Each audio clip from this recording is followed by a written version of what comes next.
فبأي آلاء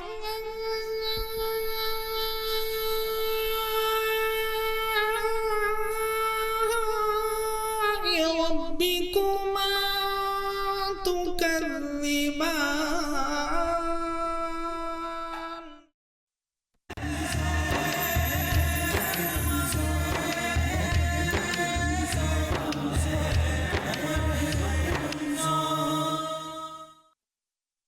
اعوذ باللہ من الشیطان الرجیم، بسم اللہ الرحمن الرحیم۔ السلام علیکم ناظرین۔ آج پاکستان میں رات کو چوتھی طاق رات ہوگی، 2025 رمضان المبارک کی چوتھی طاق رات ہوگی، اور مبصرین نے، مفسرین نے، محدثین نے، مؤلفین نے جو اپنی کتابوں میں لکھا کہ 27ویں شب جو ہے اس میں شب قدر کے ہونے کے امکانات بہت زیادہ ہیں۔ اب شب قدر کیا ہے؟ قرآن پاک میں اللہ تعالیٰ ارشاد فرماتا ہے کہ شب قدر 1000 مہینوں سے بہتر ہے۔ یعنی اگر کوئی شخص آج کی رات 2 رکعت نفل پڑھے گا تو ہزاروں نوافل کا اسے ثواب ملے گا، کیونکہ یہ 1000 مہینوں سے بہتر ہے۔ وہ اپنے رب کے آگے آج ایک مرتبہ گڑ گڑائے گا تو گویا 1000 مہینوں سے گڑ گڑا رہا ہے۔ آج ایک مرتبہ مغفرت طلب کرے گا تو گویا 1000 مہینوں سے عبادت کر رہا ہے، مغفرت طلب کر رہا ہے، استغفار کر رہا ہے۔ اتنی عظیم رات ہے آج کہ جس کے بارے میں کہا گیا کہ اس رات کو ہم نے قرآن پاک کو نازل فرمایا، اور قرآن پاک کے بارے میں فرمایا کہ اگر یہ ہم کسی پہاڑ پہ نازل فرماتے تو وہ پہاڑ ریزہ ریزہ ہو جاتا۔ ایسی تجلیات ہیں قرآن پاک کی، لیکن یہ کمال، یہ معجزہ قلب مصطفیٰ صلی اللہ علیہ وسلم کا ہے کہ یہ قرآن قلب مصطفیٰ پر نازل ہوا۔ آج کی رات اپنے رب کو منانا ہے، نظروں کو جھکانا ہے، گڑ گڑانا ہے، دعائیں کرنی ہے، بلکہ اپنے ایک ایک گناہ کو جو زندگی میں ہم نے کیے اسے یاد کرنا ہے کہ فلاں موقع پر میں نے یہ گناہ کیا، فلاں موقع پہ میں نے یہ جھوٹ بولا، فلاں موقع پر میں نے اپنے والدین کی نافرمانی کی، فلاں موقع پر میں نے کاروبار لین دین میں بددیانتی کی، فلاں موقع پر میں نے اس طرح سے اے اللہ تجھے ناراض کیا۔ آج کی رات میں تیرے آگے اپنے سر کو جھکا رہا ہوں، نظروں کو جھکا رہا ہوں، آج تو مجھے معاف کر دے۔ تو کہا گیا کہ ویسے تو روزانہ، ہر رات، پورا سال، ہر بار آپ یہ دعا کر سکتے ہیں، لیکن آج کی رات اس طرح سے کرنا گویا ایسا ہے کہ آپ 1000 مہینوں سے یہی گفتگو، یہی بات، یہی کلام، یہی دعا اپنے رب سے کر رہے ہیں۔ یاد رکھنی چاہیے یہ بات کہ اللہ تعالیٰ کو یہ بات پسند ہے کہ اس کا بندہ اس کے آگے گڑ گڑائے۔ رب تعالیٰ کو یہ بات پسند ہے کہ اس کا بندہ اس کے آگے توبہ کا طلبگار رہے۔ رب تعالیٰ کو یہ بات پسند ہے کہ اس کا بندہ اس کے آگے دعائیں مانگتا رہے۔ رب تعالیٰ کو یہ بات پسند ہے کہ اس کا بندہ اس کے آگے روئے، اس کی آنکھوں سے آنسو جاری ہوں۔ روایتوں میں آتا ہے کہ اگر اللہ کے خوف سے آنکھ سے اتنے آنسو بہہ جائیں جیسے مکھی کا منہ یا اس کا سر ہوتا ہے تو اس شخص کی بھی مغفرت کر دی جائے گی۔ رب کے خوف سے، اللہ کے خوف سے رونے والی آنکھ کا اور اس سے بہنے والے آنسو کا یہ کمال بتایا گیا ہے۔ حضرت فاروق اعظم کے بارے میں لکھا گیا ہے کہ وہ عشرہ مبشرہ میں تھے، سرکار نے فرمایا اے عمر تم جنت میں جاؤ گے، لیکن اس کے باوجود حضرت فاروق اعظم خوف خدا میں اس طرح سے روتے، اتنی کثرت سے رویا کرتے کہ آپ کے رخسار پر نشان پڑ گئے تھے۔ یہ فاروق اعظم کا رونا ہے، یہ فاروق اعظم کا خوف خدا میں رونا ہے جن کے لیے سرکار نے فرمایا عمر تم جنت میں جاؤ گے۔ آج ہم اور آپ چند نیکیاں کر کے شاید یہ سمجھتے ہیں کہ جنت ہمارا مقدر بن گئی۔ یہ حسن ظن تو ضرور ہے، لیکن اپنے اعمال پر آج ہمیں نظر دوڑانی ہے کہ کیا ہمارے اعمال ایسے ہیں کہ ہمیں جنت بڑی آسانی سے مل جائے۔ آج کی رات نوافل کی کثرت، قرآن پاک کی کثرت، استغفار کی کثرت، توبہ کے لیے جو الفاظ آپ کے پاس ہیں، میرے پاس ہیں، ہمیں وہ الفاظ استعمال کرنے۔ اپنی نگاہوں کو جھکا لیجئے، اپنے ہاتھوں کو اٹھا لیجئے، نہ جانے آج کس کی آمین سے ہم سب کی دعائیں قبول ہو جائیں۔ اپنے تصور میں لائیے کہ ملک الموت ہماری روح قبض کرنے کے لیے آ گئے۔ اپنے تصور میں لائیے کہ ہماری موت کا وقت قریب آ گیا۔ اپنے تصور میں لائیے کہ سامنے موت کا فرشتہ ہے۔ اپنے تصور میں لائیے کہ آج ہم اس دنیا سے جانے والے ہیں۔ اپنے تصور میں لائیے کہ آج ہمیں یہاں سے رخصت ہونا ہے. اب اگر ہم 2 رکعت نماز اور توبہ کے لیے وقت مانگے تو وقت نہیں ملے گا.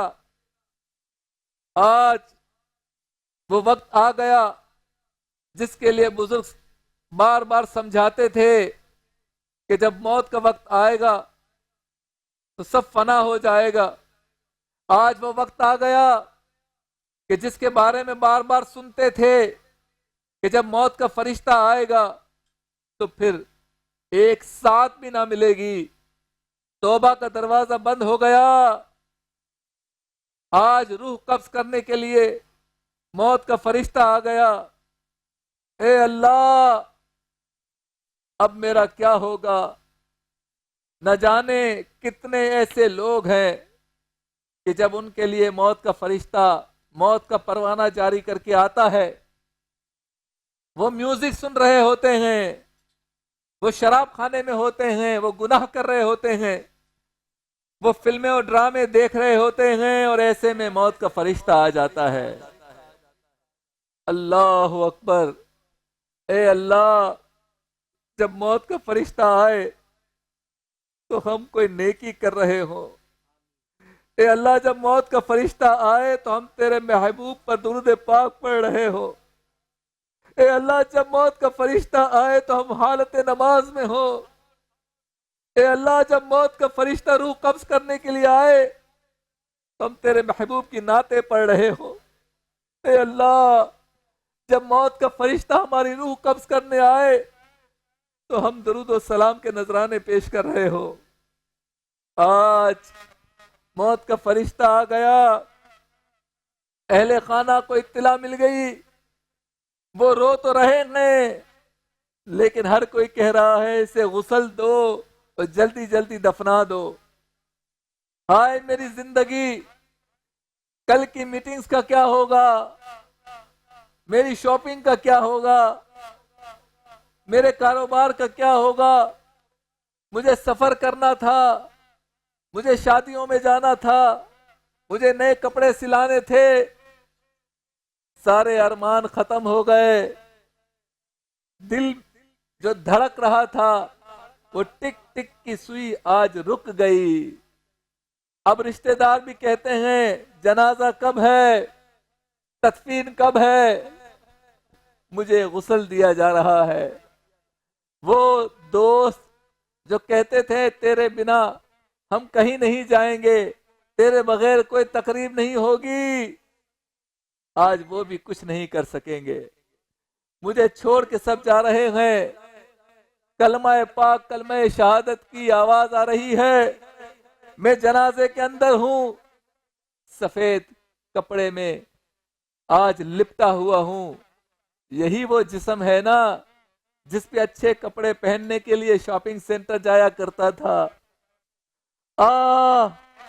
آج وہی کپڑا ہے، سفید کپڑا، کچھ نہیں لگا، نہ اچھے بٹن ہے نہ اچھی کڑھائی، سادہ کپڑا. مجھے آج جنازے میں لٹا دیا گیا. اب مجھے قبرستان لے جایا گیا ہے.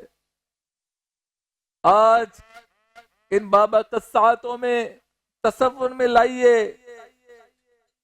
کہ آپ کے دوست، آپ کے احباب، حتیٰ کہ آپ کے والد اور بھائی، ہم سب کے رشتہ دار ہمیں قبر میں اتارنے کی تیاری کر رہے ہیں. یہ کوئی عالی شان محل نہیں ہے، یہ مٹی کا ایک گھڑا ہے جس میں مجھے چھوڑ کے سب چلے جائیں گے. میں چیختا رہوں گا، اندھیری قبر ہے، مجھے ڈر لگ رہا ہے، مجھے چھوڑ کے نہ جاؤ. لیکن کوئی نہیں سنے گا، کوئی نہیں سنے گا. سب مجھے چھوڑ کے چلے جائیں گے. مجھ پہ مٹی ڈال رہے ہوں گے، میں روک نہیں سکتا، میں بول نہیں سکتا. میرے دوست، میرے والد، میرے بھائی، میرے بھانجے، میرے بھتیجے، میرے آگے پیچھے گھومنے والے، چکر لگانے والے میرے محبین آج مجھ پہ مٹی ڈال کر جانے لگے ہیں. اے اللہ قبر کی پہلی رات بڑی سخت ہوتی ہے. ہم نے سنا ہے قبر اس طرح سے دبوچتی ہے کہ دونوں طرف کی پسلیاں ایک دوسرے میں پیوست ہو جاتی ہیں. اے اللہ قبر کی پہلی رات ہم پہ آسانی فرما. اے اللہ قبر کی پہلی رات آسانی فرما. اندھیری قبر میں اللہ آسانی فرما. اے اللہ میں قبر اندھیری میں جب گھبراؤں تو چہرہ مصطفیٰ کو دیکھ کے ٹھنڈک ہو جائے. فرشتے آئیں گے تو سنا ہے ان کی ہیبت بہت ہوگی. یہاں دنیا میں کوئی افسر ہمیں سختی سے بلا لے بٹھا لے کھڑا کر دے تو ہم ڈر جاتے ہیں. اے اللہ ان فرشتوں کی ہیبت ہوگی کہ اٹھ اپنا حساب دے. سنا ہے اس وقت مردہ دہل جائے گا اور پھر جب اپنا حساب دے گا تو پھر خدا نہ خواستہ عذاب کی باری آئے گی. صرف نماز چھوڑنے پر ایک نماز چھوڑنے پر کئی ہزار سال تک سانپ اور بچھو ڈسیں گے. اے اللہ دنیا میں کوئی مچھر کوئی چھوٹا سا کیڑا ہمیں کاٹ لے تو ہم بلبلا اٹھتے ہیں. کوئی سوئی چبو دے تو ہم چیخنا شروع کر دیتے ہیں. یہ سانپ یہ بچھو یہ کیڑے مکوڑے یہ مجھے کھائیں گے. جو میں نے کام کیے غلط کام کیے آج ان کی سزا مل رہی ہے. آج مجھے بچانے کوئی نہیں آ رہا. اے اللہ ہم سب کو عذاب قبر سے بچا لے. اے اللہ ہم سب کو قبر کی سختی سے بچا لے. اے اللہ جب قبر میں دیدار مصطفیٰ کیا جائے جب قبر میں سرکار دو عالم صلی اللہ علیہ وسلم کا پاکیزہ پر نور چہرہ دکھایا جائے. اے اللہ ہمیں طاقت دے توفیق دے. جب قبر میں اتار کر میرے رشتہ دار چلے جائیں گے وہ شفیق باپ جو میرے ہر دکھ میں میرا ساتھی ہوتا تھا وہ میرا بھائی جو ہر وقت میرے ساتھ رہتا تھا وہ سب چھوڑ کے چلے جائیں گے. کچھ دنوں کے بعد سب بھول جائیں گے کہ ہوا کرتا تھا. دنیا ایسے ہی چلتی رہے گی. اے اللہ پھر منزل آئے گی حشر کی.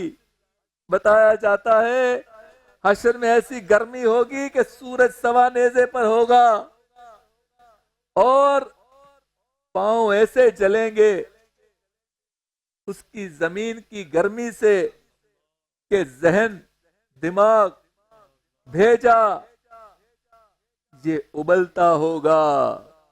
ایسی گرمی ہوگی دنیا میں ہم 40 ڈگری سینٹی گریڈ کی گرمی برداشت نہیں کر سکتے. اے اللہ سوا نیزے پہ سورج ہوگا ہماری گرمی کا کیا عالم ہوگا. اس میں ہمیں سایہ مصطفیٰ عطا فرما. اے اللہ جب گرمی محشر میں ہمارے بدن بھڑکے اے اللہ سرکار دو عالم صلی اللہ علیہ وسلم کے ٹھنڈے دامن کی ہوا مل جائے کہ گرمی سے محفوظ فرما دے.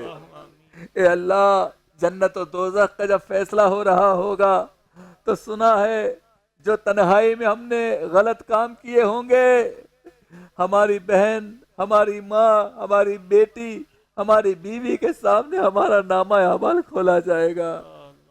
جو تنہائی میں ہم نے گناہ کیے ہوں گے ہم اس کو پڑھیں گے وہ بھی سن رہی ہوں گی. اے اللہ ہمارے عیبوں پہ پردہ رکھ دے. اے اللہ دنیا میں بھی عیب پوشی فرما آخرت میں بھی عیب پوشی فرما. اے اللہ ہماری تنہائیوں کو پاک کر دے. اے اللہ سنا ہے دوزخ کی آگ بہت شدید ہے. دوزخ کی آگ بہت شدید ہے. دنیا کی آگ سے کئی ہزار گنا زیادہ شدید ہے. اے اللہ گرم برتن ہم ہاتھ سے نہیں اٹھا سکتے تو دوزخ کی آگ کو کیسے برداشت کریں گے. اے اللہ دوزخ کی آگ سے بچا لے. آگ کو اگر کوئی ٹھنڈا کر سکتا ہے تو تیرے محبوب نے فرمایا وہ تیرے خوف سے رونے والی آنکھ سے جو آنسو نکلتے ہیں وہ ٹھنڈا کر سکتا ہے. اے اللہ ہمیں وہ آنکھیں عطا فرما جو تیرے خوف سے روتی ہوں۔ اے اللہ ہمیں دعا کرتے ہوئے آنکھوں سے آنسو جاری کرنے کی توفیق عطا فرما۔ اے اللہ ہمیں جنت عطا فرما۔ اے اللہ ہم تجھ سے تیرا انصاف نہیں مانگتے، کیونکہ انصاف ہوا تو ہم مر جائیں گے، ہم تجھ سے تیرا کرم مانگتے ہیں۔ اے اللہ تو ہمیں معاف کر دے، اے اللہ تو ہماری مغفرت فرما۔ اے اللہ سرکار دو عالم صلی اللہ علیہ وسلم جب چن چن کر اپنے عاشقوں کی شفاعت کر رہے ہوں، ان سب دوزخیوں کو نکال کر جنت میں لے جا رہے ہوں، اے اللہ سرکار دو عالم صلی اللہ علیہ وسلم جن کی شفاعت کرے اس میں میرا نام آ جائے۔ اے اللہ ہم سب کو شفاعت مصطفیٰ عطا فرما۔ اے اللہ ہم سب کو حضور کی غلامی عطا فرما۔ اے اللہ ہمارے شہروں کے حال برے ہیں، ہمارے گھروں کے حال برے ہیں، فحاشی عام ہے، بےہودگی عام ہے، چھوٹے چھوٹے بچوں چھوٹی چھوٹی بچیوں کے ساتھ زیادتی و زنا ہو رہا ہے۔ اے اللہ ہمارے قوم کے بچوں اور بچیوں پر رحم فرما، ان کی حفاظت فرما۔ اے اللہ ہماری نگاہوں کو پاک کر دے۔ اے اللہ ہمیں ناچ گانے، فلمیں، ڈرامے، اچھل کود، میوزک، اے اللہ ان سب سے نجات دے دے۔ اے اللہ ڈکیتیوں سے بچا۔ اے اللہ چوریاں عام ہیں، چوریوں سے بچا۔ اے اللہ اس ملک پاکستان کی حفاظت فرما، ہمارے شہر کراچی کی حفاظت فرما۔ اے اللہ جو بچے امتحان دے رہے ہیں انہیں پاس کر دے۔ اے اللہ جن کے رزق میں، روزی میں برکت نہیں ہو رہی اس میں برکت ہو جائے۔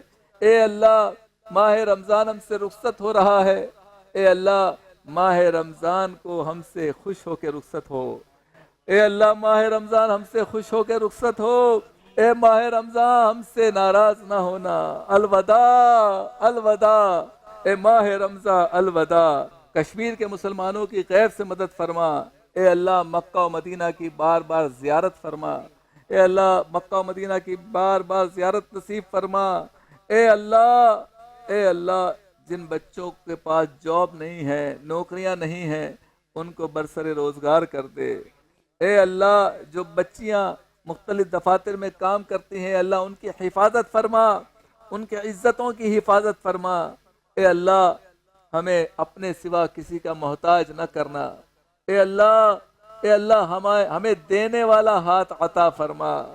اے اللہ لینے والا ہاتھ نہ دینا۔ اے اللہ میرے ملک پاکستان میں نظام مصطفیٰ نافذ ہو جائے۔ اے اللہ ہمیں ناموس رسالت اور ختم نبوت کا مجاہد بنا دے۔ اے اللہ ہمیں سعادت کی زندگی اور شہادت کی موت عطا فرما۔ اے ٹی ایم سے نکلتے ہیں اپنی تنخواہ لے کر تو چور ڈکیت وہ تنخواہ لے کر چلے جاتے ہیں، ڈاکو موبائل چھین لیتے ہیں، جن کے پاس وائس سہارا موٹر سائیکل ہوتی ہے وہ بھی چھین کے چلے جاتے ہیں۔ اے اللہ رسول اللہ کے امتیوں کے مال کی حفاظت فرما۔ اے اللہ ڈمپروں کی، ٹراروں کی، ٹرکوں کی وجہ سے موٹر سائیکل سوار ایکسیڈنٹ میں جاں بحق ہو رہے ہیں۔ اے اللہ رسول اللہ کے امتیوں کی جان کی حفاظت فرما۔ اے اللہ گھر سے نکلتا ہے نوجوان تو ماں دعا کرتی ہے ماں حفاظت واپس آ جائے، وہ آیت الکرسی پڑھتی ہے، ماں ڈرتی ہے واپس کیسے آئے گا۔ اے اللہ سب کے بچوں کی حفاظت فرما۔ اے اللہ ہمارے گھروں سے ناچ گانوں کی نہیں درود و سلام کی آوازیں آئیں۔ اے اللہ ہمارے گھروں کے ماحول ایسے کر دے کہ اس پہ فلموں ڈراموں کی نہیں بلکہ سرکار دو عالم صلی اللہ علیہ وسلم کی نعتوں کی آوازیں آئیں۔ اے اللہ شب قدر، لیلۃ القدر، تاک راتوں اور رمضان مبارک کی برکت سے ہماری ساری دعائیں قبول فرما۔ ان اللہ و ملائکتہ یصلون علی النبی یا ایھا الذین آمنوا صلوا علیہ وسلموا تسلیما۔ صلی اللہ علی النبی الامی و آلہ صلی اللہ علیہ وسلم۔ صلاۃ و سلام علیک یا سیدی یا رسول اللہ۔ سبحان ربک رب العزۃ عما یصفون وسلام علی المرسلین والحمد للہ رب العالمین۔